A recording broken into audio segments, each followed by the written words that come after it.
Hi, I'm Yvette Taylor, and today we're at Create a Cook in Newton, which is a cooking school for adults and kids. And we are going to dye some Easter eggs, and then we're actually going to marble them, which is a technique for coloring them. So what I've got here is the tools you need to dye an Easter egg.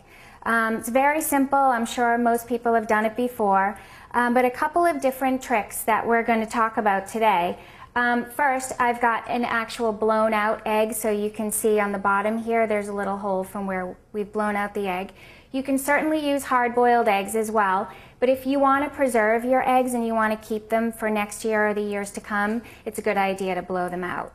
So what we've got is some warm water, and we've got just some regular white distilled vinegar, and then a couple of different food dyes. You can use anything. You can use the regular tablets you get at Easter time.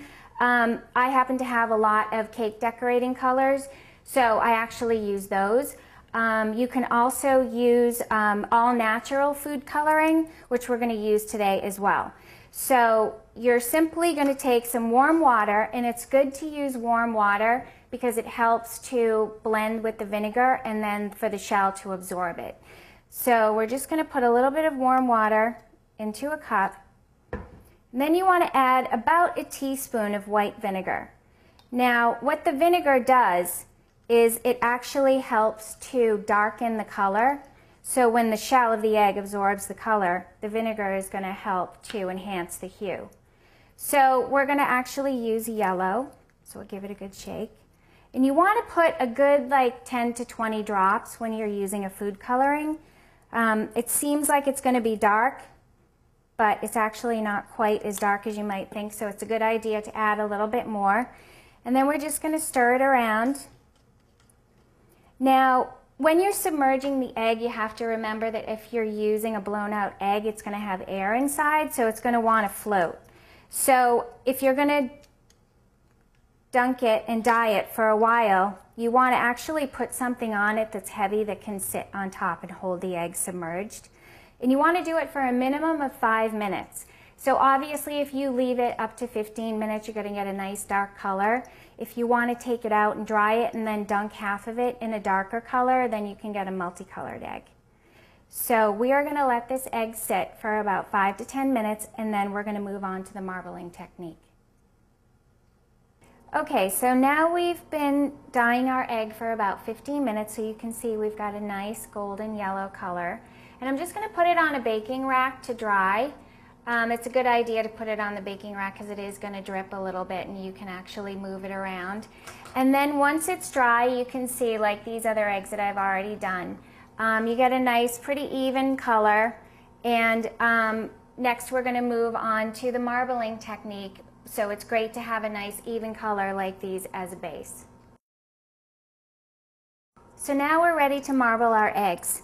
And what I've got here is I've got a darker dye color than I have for the base of my eggs, because what you want it to do is you want it to really stand out on the egg.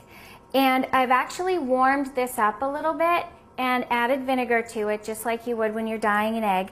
And then in a shallow dish, I'm only going to add enough dye to be about 1/4 to 1/2 inch. And then the trick is you want to add about a tablespoon of olive oil.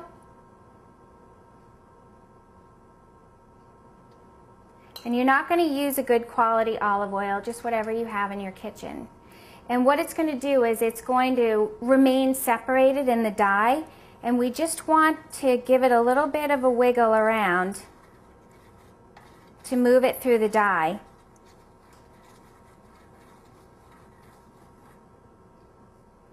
And then we're going to take our egg that's already been blown out and colored and dried, and then we're just going to quickly and gently roll it around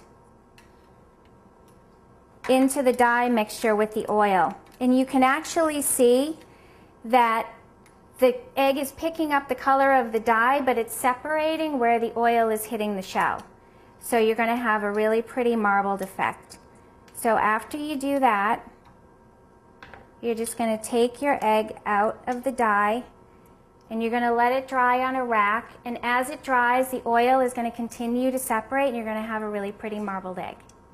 So now you can see we've got our beautiful marbled egg. And once you do it the first time and you let it dry a little bit, you can actually blot off the oil with a paper towel and you can put it back in. So if you want to get a darker hue, or you even want to marble with a different color, you just have to make sure that you wipe the oil off of the shell really well. But then what you get is this beautiful marbled egg.